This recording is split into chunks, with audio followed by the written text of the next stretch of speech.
Maître Élise Dufour, bonjour. Bonjour. Maître Éric Barbry, bonjour. Monseigneur. Non mais je précise parce que bien que l'affichage soit complet, on a omis de mettre en dessous maître et maître de manière à ce que les choses soient plus claires. Mais bon, je crois qu'on n'a plus besoin de vous présenter. On va directement attaquer notre prochain cas par cas qui est un cas intéressant parce que sa spécificité, disons, c'est j'ai enregistré des noms de domaine, j'ai oublié de les renouveler à expiration. mince alors. Donc j'ai pas forcément le bon professionnel peut-être, je ne sais pas. En tous les cas, j'ai peut-être sous-estimé cette problématique. Et la réponse ou la question qui est posée, c'est est-ce que je peux quand même récupérer mon nom de domaine de l'instant où ils ont été réenregistrés juste après par quelqu'un d'autre.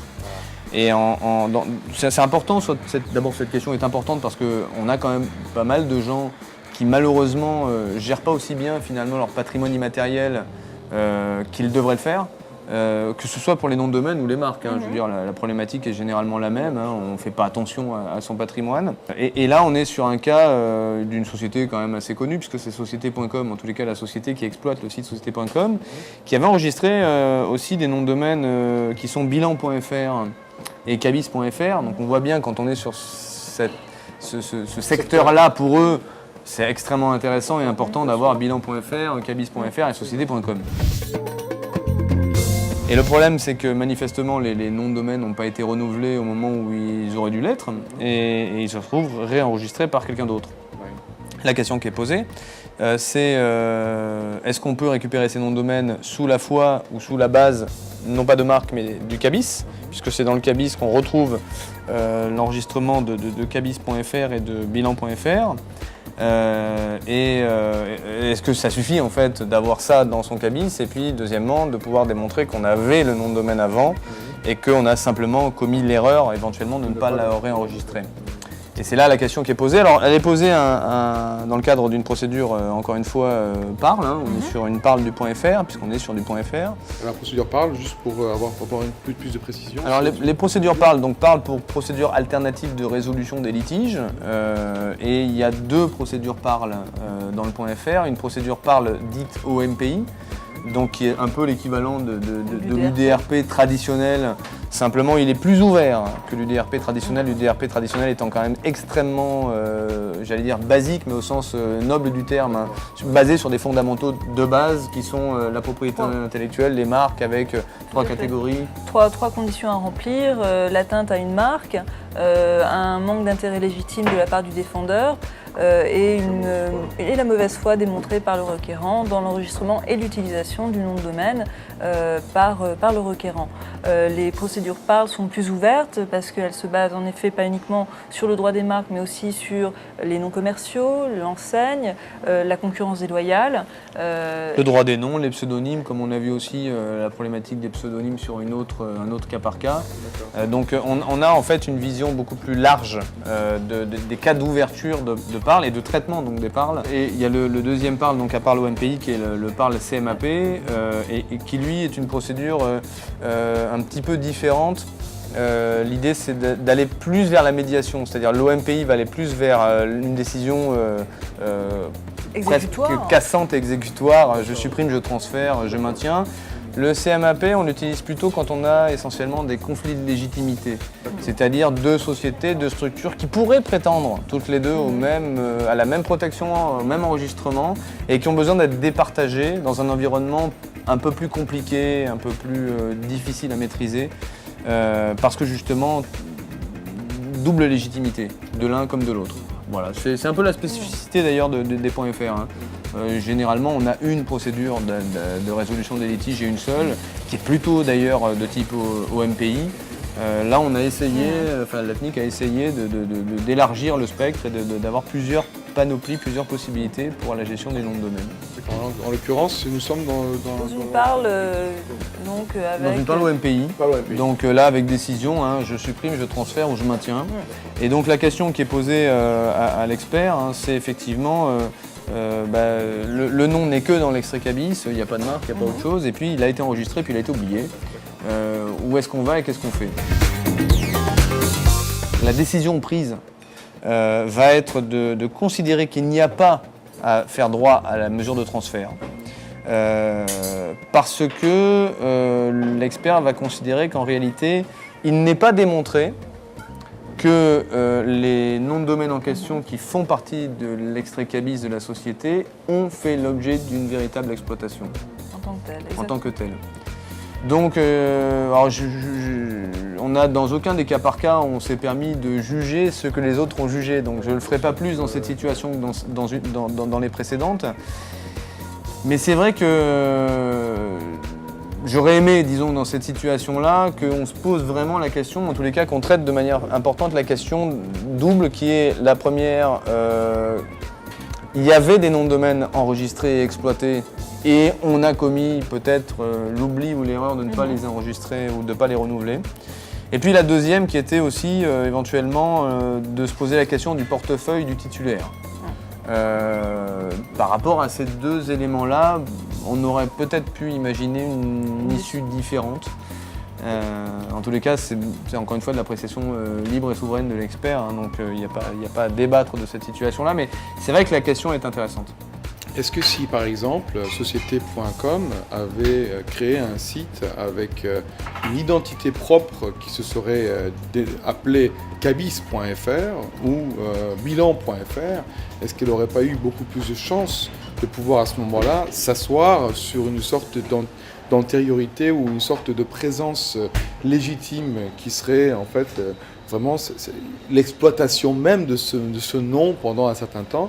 Le fait de l'avoir redirigé simplement sur société.com, effectivement, ça ne crée pas peut-être une assise aussi importante que non, c'est pas... Non, mais c'est exactement ça. Enfin, je veux dire, en tous les cas, je pense que si je me mets à la place de l'expert, c'est exactement ce que l'expert a dû penser. Il a dû dire, dès l'instant où il n'y a pas derrière une légitimité, une identité, une autonomie en fait de contenu par rapport au nom de domaine, tant pis. On n'a jamais créé, on fait que de reroutage, de la redirection, on n'a donc jamais créé d'identité, d'autonomie par rapport à bilan.fr ou cabis.fr. Donc de ce point de vue-là, c'est pour ça que je dis, j'ai pas envie je discute jamais les décisions ni des experts ni des magistrats, mais c'est vrai que c'est sans doute ce qui a fait pencher la balance dans un sens.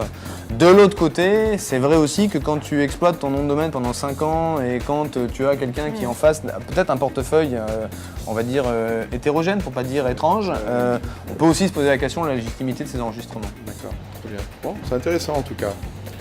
Ce sont des cas qui nous montrent que il ne suffit pas d'avoir de nom de domaine, il ne suffit pas de les enregistrer, il faut savoir les conserver. Ça, c'est un point fondamental. On a évoqué dans un cas par cas, justement avec Christine Kelly, la problématique de l'enregistrement du nom de domaine et de savoir qui enregistre le nom de domaine, comment, pour qui, pourquoi. Ça, c'est un point fondamental, c'est être propriétaire de son propre nom de domaine, bien entendu, mais il y a un deuxième problème qui est, à mon avis, encore plus important, c'est justement le maintien et la conservation de ce nom de domaine. Parce que là, en l'occurrence, je dirais que c'est pas très grave, finalement, puisque ce n'est que de la redirection. Donc comme il n'y a pas, tu l'avais évoqué, d'autonomie en termes de contenu, le risque est assez négligeable. On n'a pas construit de la valeur autour de ça. Mais imaginons la même situation avec de la construction de valeur autour du site. C'est une catastrophe puisque c'est effectivement la fermeture du magasin, quoi. Enfin, clairement, on ferme la boutique virtuelle et à ce moment-là, on n'a vraiment plus rien derrière soi. Donc, je crois quand on est sur une problématique de nom de domaine, en tous les cas quand on se lance sur cette activité-là, enfin quand on va ouvrir son espace sur Internet, il faut vraiment avoir une politique de gestion des noms de domaine. Et cette politique de gestion des noms de domaine, elle passe par 3 éléments. La phase d'enregistrement, la phase de maintien en conditions opérationnelles et donc de conservation du nom de domaine, et puis derrière, éventuellement, la phase de cession. On peut très bien imaginer recéder un nom de domaine à d'autres sociétés. Et ces 3 parties, ces 3 phases, je pense, doivent être confiées à des experts, qu'il s'agisse de bureaux d'enregistrement pour la partie technique, d'avocats ou de conseils pour la partie juridique. On ne peut pas manipuler ce produit, si tu peux me permettre l'expression, un peu dangereux, quoi, un peu particulier, sans faire attention à ce qu'on fait. Bon, Eric, 2 questions concernant le point qu'on vient d'évoquer. Première question, c'est que se passerait-il si c'était le bureau d'enregistrement qui avait omis de renouveler le nom de domaine, même si le propriétaire, lui, il avait ordonné? Alors, tout va se baser évidemment d'abord sur le contrat. Nécessairement, entre le titulaire et le bureau d'enregistrement, il faut un contrat. et on va déterminer les responsabilités à travers ce contrat. S'il n'y a pas de contrat, on va le déterminer à travers les usages. Il est normal quand un client demande le renouvellement d'un nom de domaine que le bureau d'enregistrement fasse le travail pour lequel il est mandaté. Mais clairement, on ne se retrouvera pas devant une procédure Parle ou UDRP ou ailleurs, on se retrouvera devant un tribunal. On aura un problème d'exécution contractuelle, donc essentiellement devant le tribunal de commerce. Et il appartiendra à ce moment-là au juge, si on doit aller jusqu'au contentieux bien entendu, de savoir s'il s'agit d'une faute de la part du bureau d'enregistrement de ne pas avoir procédé à ce renouvellement. Et là encore une fois, je te dis, ça dépend vraiment du contrat et de l'offre de service, parce que soit on est sur une offre de service complète et le bureau d'enregistrement dit moi je m'engage à suivre les noms de domaine, à vous alerter, à vous réalerter, à vous réalerter. Après il faut quand même une nécessaire réactivité de la part du client. Soit il n'y a pas ce service à valeur ajoutée et donc ce n'est pas de la responsabilité naturelle du bureau d'enregistrement.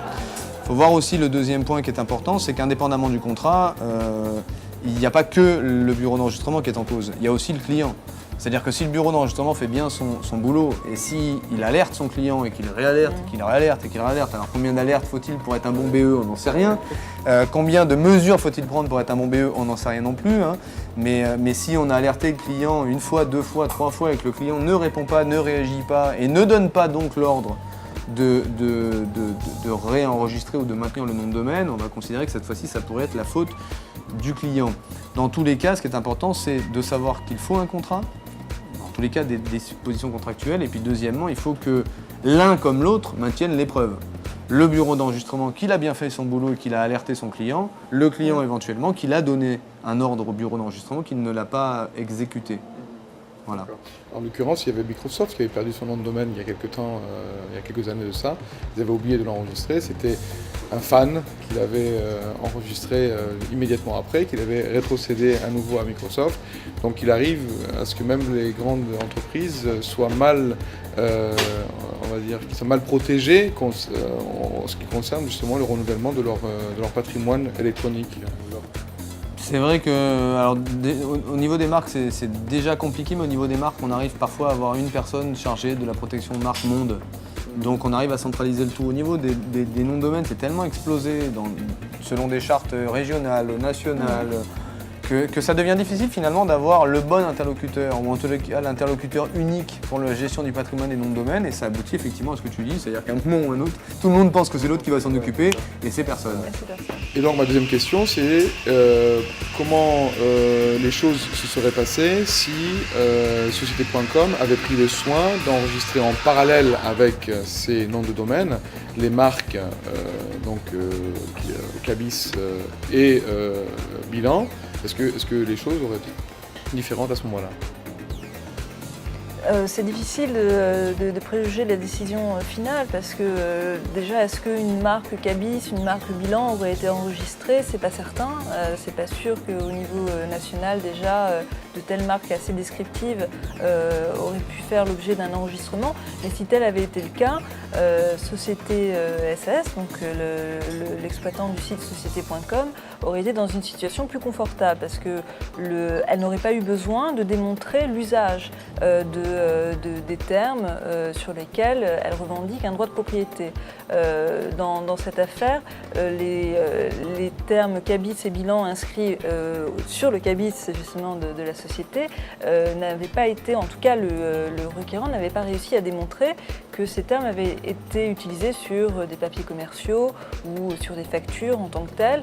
Et comme les enseignes et les noms commerciaux n'acquièrent de valeur et de protection que par l'usage, le requérant a échoué.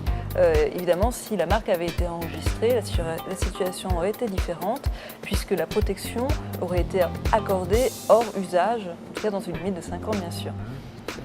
Intéressant, très bien. Parfait, merci beaucoup. Merci. Semaine prochaine, nous allons écouter la radio. Ah, parfait. À la semaine prochaine. À la semaine prochaine. Très bien.